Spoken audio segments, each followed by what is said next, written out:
Delta Air Lines reported record revenue and earnings for the June quarter of 2023, with earnings per share increasing by 90% compared to last year. The company generated over $1 billion of free cash flow during the quarter and reinstated its quarterly dividend. Delta's CEO, Bastian, highlighted the strong demand for air travel and the company's focus on delivering premium experiences. The company raised its full-year outlook and expects to achieve earnings of $6 to $7 per share. Delta's strategy includes a commitment to financial performance, generating over $10 billion of free cash flow from 2023 to 2025, and achieving an earnings target of over $7 per share in 2024. Delta Air Lines reported strong earnings for the June quarter, with earnings per share of $2.68 and an operating margin of 17%. The company generated $2.6 billion in operating cash flow and $1.1 billion in free cash flow after reinvesting in the business. Delta's liquidity stood at $8.8 billion, with adjusted net debt at $19.8 billion.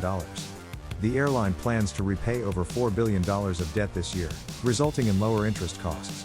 For the full year, Delta expects earnings per share of $6 to $7 and an operating margin greater than 12%, with free cash flow of $3 billion. Delta Air Lines is adjusting its seasonal deferrals and extending summer schedules to take advantage of emerging travel patterns in Europe.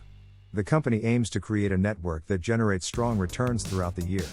It expects continued improvement in corporate travel as more offices reopen, with potential upside if the recovery accelerates.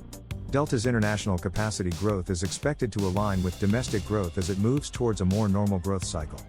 The transatlantic joint venture is constantly evolving, with occasional route swaps and ongoing evaluation of market approaches. Delta's capacity shaping follows more normal seasonality trends, with the southern region tapering off earlier due to school schedules.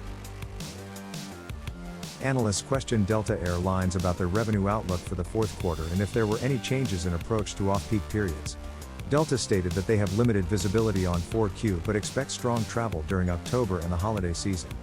They also discussed potential challenges with Viasat's satellite deployment and mentioned that they have no specific view on proposed changes in pilot training or raising the pilot age. Additionally, Delta expressed their commitment to DAL objectives and their expectation of continued recovery in corporate and leisure travel during the fall. There was also mention of monitoring legislation related to credit card fees.